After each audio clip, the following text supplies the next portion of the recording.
ترین شہروں میں لاہور پہلے نمبر پر۔ بین الاقوامی ویب سائٹ کے مطابق شہر میں ایئر کوالٹی انڈیکس 178 ریکارڈ، 151 سے 200 تک انڈیکس کو تمام افراد کے لیے غیر صحت مند قرار دیا جاتا ہے۔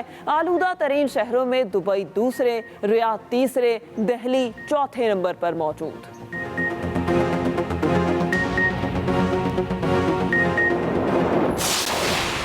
کھیتوں میں ہل چلانے والے کسان سڑکوں پر۔ کسانوں کا اسلام آباد میں دھرنے کا چھٹا روز۔ حکومت اور کسانوں کے درمیان مذاکرات میں ڈیڈ لاک برقرار۔ ریڈ زون جانے والے راستے کنٹینرز لگا کر بند کر دیے گئے۔ راستے بند ہونے سے شہریوں کو مشکلات کا سامنا۔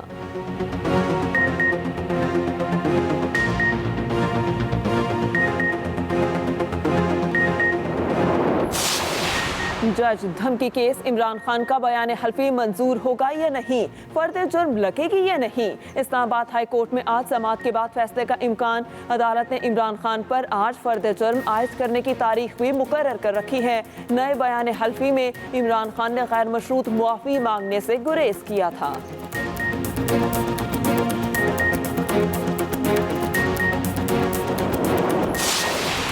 مریم نواز کی پاسپورٹ واپسی کی درخواست پر لاہور ہائی کورٹ میں آج سماعت۔ چیف جسٹس امیر بھٹی کی سربراہی میں 3 رکنی بینچ درخواست پر سماعت کرے گا۔ گزشتہ سماعت پر نیب نے پاسپورٹ واپسی کے حوالے سے عدالت میں اپنا جواب جمع کرا دیا تھا۔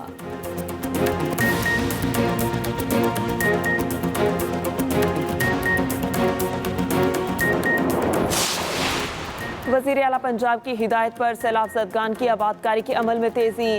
ڈی جی خان اور راجن پور اضلاع کے سیلاب زدہ علاقوں میں سروے جاری۔ پی ڈی ایم اے کا کہنا ہے سیلاب کے نقصانات کا آن لائن ریکارڈ مرتب کیا جا رہا ہے۔ متاثرہ پکے گھر کے ازالے کے لیے 4 لاکھ روپے دیے جائیں گے۔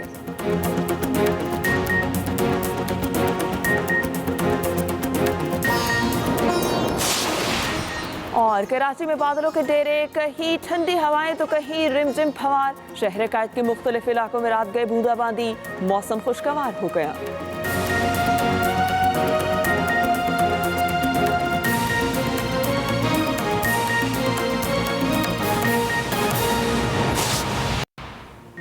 السلام علیکم، ایکسپریس نیوز کے ساتھ میں ہوں مہرین جمیل۔ ہیڈ لائنز آپ نے ملاحظہ کی، اسی کے ساتھ ہی نیوز اسٹوڈیو سے اب تک کے لیے اتنا ہی۔ مزید کسی بھی خبر کی تفصیل کے لیے آپ وزٹ کر سکتے ہیں express.pk۔ اس کے علاوہ آپ ہمیں فیس بک اور ٹویٹر پر بھی فالو کر سکتے ہیں۔ دیکھتے رہیں ایکسپریس نیوز اور رکھیے ہر خبر پر نظر۔ Welcome back to Express. Break کے بعد واپس آئیں جی، اور اب باری ہمارے سیگمنٹ نکلے تیری تلاش میں، جس میں بات ہو رہی ہے مستنصر حسین طاہر صاحب کی کتاب چترال داستان پر۔ تو دیکھتے ہیں آج کا سیگمنٹ۔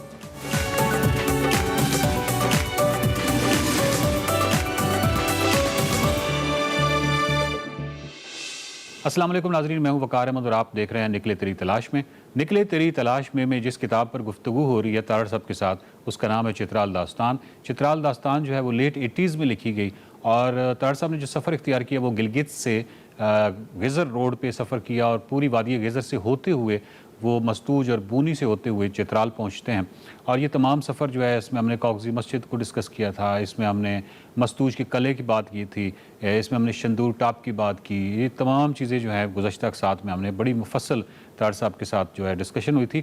اور اس کے بعد جب طاہر صاحب چترال پہنچتے ہیں تو چترال سے وہ چلے جاتے ہیں گرم چشمہ کی طرف، اور گرم چشمہ سے وہ ایک جھیل جو افغانستان میں تھی، بہت ہی خوبصورت بدخشاں کی جھیل، اس کی طرف ایک کوشش کرتے ہیں، لیکن وہ انہوں نے بڑی تفصیل سے بتایا ہے کہ وہ اس جھیل پہ کیوں نہیں گئے اور پھر واپس آ گئے تھے۔ پھر یہاں پہ جو بدخشانی لوگوں کے حوالے سے جو انہوں نے بڑی خوبصورت منظر کشی کی تھی، اور میں یہ سمجھتا ہوں کہ ہمارا جو سلسلہ کلام ہے یہیں سے دوبارہ اس کا آغاز کیا جائے۔ طاہر صاحب، چترال داستان میں جو آپ نے بدخشانی لوگوں کا ذکر کیا ہے، اور جب ہم دیکھتے ہیں ایکچولی جب ہنزا میں ہم دیکھتے ہیں اور جو وقی لوگوں کو دیکھتے ہیں تو ان کی جو گیت ہیں ان کے اندر بھی بدخشانی اور بدخشاں کا جو ذکر ہے وہ بہت آتا ہے، اور لال بدخشاں اور اس طرح کا ہمارے اردو میں بھی ذکر ہے۔ تو بدخشاں جو ہے اس کی ایک ایستھیٹیکلی یا جمالیات کے حوالے سے ہمارے ذہنوں میں ایک خاص تصویر ہے، اور یہ تصویر آپ نے مزید اس کو خوبصورت کر دیا جب آپ نے بدخشاں کے گھروں کی خوبصورتیوں کو بیان کیا، ان کے پہناووں کو آپ نے اس کتاب میں اس کا ذکر کیا ہے، ان کی ایمبرائڈری وہ کمال ہے۔ تو بدخشانی لوگوں کا اگر آپ ذکر کر دیں اور تھوڑا سا بتائیں کہ بدخشاں کے جو گھروں کی جو خوبصورتیاں ہیں بالخصوص ان کے حوالے سے آپ کیا کہنا چاہیں گے؟ وہ بہت یہ جو ایستھیٹکس ہے نا، جی، ذوق جمال، جی، غریب سے غریب آدمی ہوگا, آپ اس کے گھر میں جائیں, اس نے دیواروں پہ کوئی کپڑا لگا رکھا ہوگا, نیچے قالین بچھایا ہوگا, ایک خاص انداز ہوگا. جی. ان کی خواتین جو ہیں وہ آپ کے ہاتھ دھلائیں گی چلمچی کے ساتھ. پرانی جو روایات آج سے 500-700 1000 سال کی پہلے کی ہیں وہ ان میں چلی آ رہی ہیں, اور وہ زیادہ لالچی نہیں ہیں. ٹھیک ہے. بنیادی طور پہ ایک جو ہوتے ہیں نا رکھ رکھاؤ, آپ یوں سمجھ لیں کہ وہ پرانا جو لکھنؤ کا رکھ رکھاؤ تھا وہ تو ذرا تھا ڈیکیڈنٹ, لیکن یہ بہت پروگریسو قسم کا رکھ رکھاؤ تھا. اور میں بہت ان سے متاثر ہوا تھا, ان کے اٹھنے بیٹھنے سے, ان کے کلام کرنے سے. میں نے دیکھا کہ انہوں نے وہ فنجان یا کیا ہوتا ہے کعوے کے لیے وہ رکھے ہوئے ہیں. تو جس طرح جیپنیز ٹی سرمنی نہیں ہوتی, باقاعدہ ایک روایت ہے پرانی چلی آ رہی ہے, اس کی ٹریننگ ہوتی ہے, 6 مہینے لگتے ہیں اس کو صرف سیکھنے میں.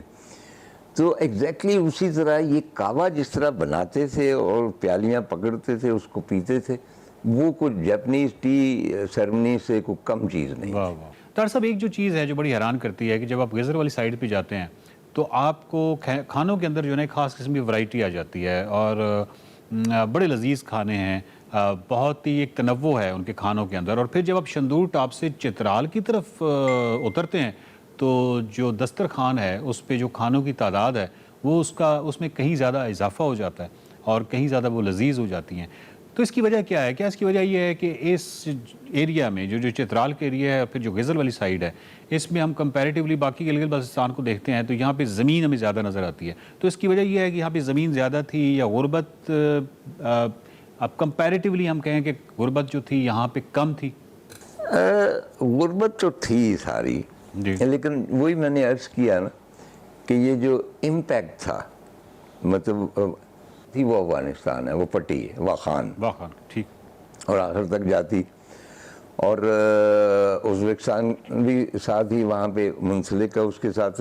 ازبکستان سے لوگ وہ واخان کو کراس کر کے تو بروگل آتے تھے, وہ چائے کی پتی لینے, گھی لینے, اور وہاں سے کچھ چیزیں وغیرہ لاتے تھے. تو ان کا انٹریکشن زیادہ تھا, یعنی چترال کا نہیں تھا اتنا جتنا یہ غزر وغیرہ کا تھا. اور وادی یاسین تھی, ادھر سے وہ گلیشیئر کیا نام ہے اس کا مجھے اب یاد نہیں آ رہا, جس کو ہم کراس کر کے وہ یاسین میں اترے تھے. تو اور جیسا کہ میں نے عرض کیا تھا کہ آج سے کوئی 1000 سال پہلے تبتین آرمی وہاں پہ آئی اور انہوں نے کانکر کیا اور گلگت تک گئے. گلگت تو اس وقت سچ نہیں ایگزسٹ کرتا تھا. تو یہ سارا علاقہ جو تھا نا اس کے اوپر باہر کے انفلوئنسز, اس لیے ان کی خوراک میں ویرائٹی بھی ہے. اور مطلب حمزہ میں کوئی ویرائٹی نہیں تھی جب ہم گئے ہیں, there was nothing. لیکن تب بھی جب ہم گوپیس گئے ہیں یا یاسین گئے ہیں اور ان کے گھروں میں گئے ہیں تو وہاں ویرائٹی بہت زیادہ تھی. طاہر صاحب آپ نے لکھا ہے کہ آپ نے چترال میں ایک شاعر تھے فدا صاحب, ان سے آپ کی ملاقات ہوئی اور وہاں پہ چترال میں مختلف اور بھی ادیب اور دانشور جو تھے وہ اس محفل میں تھے. طاہر صاحب جب ہم چترال کو دیکھتے ہیں تو چترال کے اندر ایک بڑی ترقی پسند سوچ آپ کو نظر آتی ہے. ابھی بھی ان کے بہت سے شاعر ایسے ہیں جن سے مل کے آپ کو بڑا اچھا لگتا ہے کہ وہ بڑے پروگریسو ہیں, بڑے ترقی پسند ہیں, بڑے نئے تجربات کرنے والے لوگ ہیں شاعری کے اندر, ادب کے اندر. تو یہ جو چترال میں یہ جو ترقی پسند سوچ ہے اس کے سوتے کہاں سے پھوٹتے ہیں؟ آئی فیل کہ کوئی بھی جو کریٹیو ذہن ہے, جو سوچتا ہے ایک بڑی تنہائی میں, وہ ہمیشہ پروگریسو ہوتا ہے. ٹھیک ہے. وہ کبھی بھی متعصب نہیں ہوتا, تنگ نظر نہیں ہوتا. اچھا ناردرن ایریا کی شاعری میں بھی یہی ہے. چترال میں آپ دیکھیں, چترالی جو شاعری اس میں بہت سارے مطلب مارخوروں کے حوالے سے پوئٹری ہے, جنگلی جانوروں کے حوالے سے پوئٹری ہے. اور مجھے تو کچھ زیادہ میں I am not an expert on poetry, لیکن کسی حد تک ان میں جو جب محبوب کو بیان کیا جاتا ہے تو کسی حد تک زمانہ جاہلیت کے جو شعراء تھے, امراء القیس وغیرہ, جس طرح وہ محبوب کو بیان کرتے تھے نا, اسی طرح یہاں پہ بھی مطلب چترالی شاعری میں بھی. اچھا چترال کا آپ کو پتہ ہے کہ چترال ایک رستہ جب بند ہو گئے تھے سارے تو افغانستان سے آتا تھا, پاکستان سے لوگ افغانستان میں داخل ہو کے پھر چترال میں آتے تھے اور باقاعدہ سروس تھی. تو ان کا بس یہی اوپننگ تھی. اور مرونڈ ہونے کے باوجود ان کے جو ہیں خیالات اور ان کے جو شاعری ہے پورے ناردرن ایریا میں پڑھی جاتی تھی۔ طاہر صاحب اب ہم صفحہ نمبر 158 پہ آتے ہیں اور یہاں سے کتاب جو ہے وہ ایک نیا روپ دھار لیتی ہے، بہت ہی جامع، بہت ہی خوبصورت نریشن ہے کسی بھی علاقے کے حوالے سے، اور آپ کے اپنے سفر ناموں میں بھی اگر دیکھا جائے تو یہ جو صفحہ نمبر 158 سے آگے ہے یہ بہت ڈفرینٹ ہے، بہت مختلف ہے، بہت پاورفل تحریر ہے جو آپ نے کافرستان کے حوالے سے لکھی ہے، کیلاش کے حوالے سے لکھی ہے۔ یہ کمال ہے، اور اس میں یہ سٹارٹ ہوتی ہے بیسیکلی شیکسپیئر کی اس کوٹ سے کہ ہم یہ دنیا ایک سٹیج ہے اور ہم اس کے کردار ہیں، اور آپ ایک سوال اٹھاتے ہیں کہ یہ دنیا اگر ایک سٹیج ہے اور ہم اس کے کردار ہیں تو تماشائی کون ہے؟ اور اس کے آگے پھر کافرستان کا بہت ہی کمال، بہت ہی خوبصورت ذکر ہے کیلاش کا۔ آپ اس سے متفق ہوتے ہیں کہ یہ واقعی آپ کے دیگر سفر ناموں میں یہ جو پورشن ہے یہ بہت ہی مختلف ہے کیلاش کا؟ اب مجھے لیٹسٹ نہیں معلوم، لیکن جو پہلی مرتبہ ہم داخل ہوئے ہیں تو ہم نے دیکھا کہ کیلاشی عورتیں جو ہیں وہی کپڑے پہنے وہ کھیتوں میں کام کر رہی ہیں، چل رہی ہیں، تو وہ مجھے ریئل نہیں لگا۔ اچھا وہ فینٹسی بھی نہیں لگا کیونکہ وہ تھیں تو ریئل، تو مجھے اس طرح لگا کہ یہ کوئی سیٹ لگا ہوا ہے اور یہ ٹورسٹوں کے لیے سیٹ لگا ہوا ہے، اور اس میں یہ کریکٹر ہیں، ان کو یہ لباس پہنا کے وہاں پہ وہ اس میں کھیتوں میں کام دیا گیا ہے، کوئی پانی بھر رہی ہیں، کوئی کنگھی چوٹی کر رہی ہیں۔ تو بنیادی طور پہ اب یہ سلسلہ جو ہے نا کہ تماشائی کون ہے اور تماشا کون ہے، اس کا تو آج تک فیصلہ نہیں ہوا کہ شاید ہم خود ہی وہ کردار ہیں، خود ہی تماشائی ہیں۔ طاہر صاحب یہ جو مظاہر پرستی ہوتی ہے، یعنی جس طرح میں نے کیلاش دیکھا ہے اور دیگر آف کورس تاریخ کے حوالہ بھی ہم دے سکتے ہیں، تاریخی حوالے سے بھی بات کر سکتے ہیں کہ یہ جو مظاہر پرستی ہوتی ہے، یہ جو مظاہر سے محبت ہوتی ہے، یہ جو نیچر سے محبت ہوتی ہے، زمین سے محبت ہوتی ہے، دریاؤں سے، اور ان کا آپ احترام کرتے ہیں، تو یہ جو چیز ہے اس کو آپ کیا ذہانت کی علامت نہیں سمجھتے کہ اگر کوئی قوم جو ہے اگر اس طرح کرتی ہے کہ وہ ان کو احترام کرتی ہے نیچر کا تو وہ ایک ذہین قوم ہے؟ بالکل سمجھتا ہوں، میں سمجھتا ہوں کہ جو کٹ آف ہوتی ہیں تہذیبیں اور وہ زیادہ تر قدرتی مظاہر کی پرستش کرتی ہیں تو ان کے بھی ایک مطلب ہے کہ ذہین ہوتی ہیں تو وہ کرتی ہیں نا، کہ مطلب ہے کہ آپ دیکھیں کہ وہاں پہ کیلاشیوں میں جی عام نام جو ہیں وہ گھاس کے اوپر ہوں گے، پودوں کے اوپر ہوں گے، پہاڑوں کے اوپر ہوں گے، یا پھر جو بھی لیٹسٹ ہے وہاں پہ آپ کو جناح بھی مل جائیں گے، بھٹو بھی مل جائیں گے، اچھا، اور پھر میکٹسوں کے بھی نام، وہ ان کو اس میں کوئی نہیں۔ چنانچہ جو ہم آہنگی ہے قدرت کے ساتھ بنیادی طور پہ وہ ایک سوچنے والے جو ذہن ہے وہی وہاں تک جا سکتا ہے، ادروائز وہ شاید ایک چھوٹا سا بت بنا کے اس کی پرستش کریں کہ جی یہ ہے۔ تو آئی فیل کہ جو اوور آل مظاہر فطرت جو ہیں ان کے ساتھ پارٹ آف دیٹ نیچر، کیونکہ ہم سب ایک بڑے پلان کا حصہ ہے نا جس میں جانور بھی ہیں، سمندر بھی ہیں، مچھلیاں بھی ہیں، ہم بھی ہیں، تو ایک بہت بڑا پلان ہے۔ اس پلان میں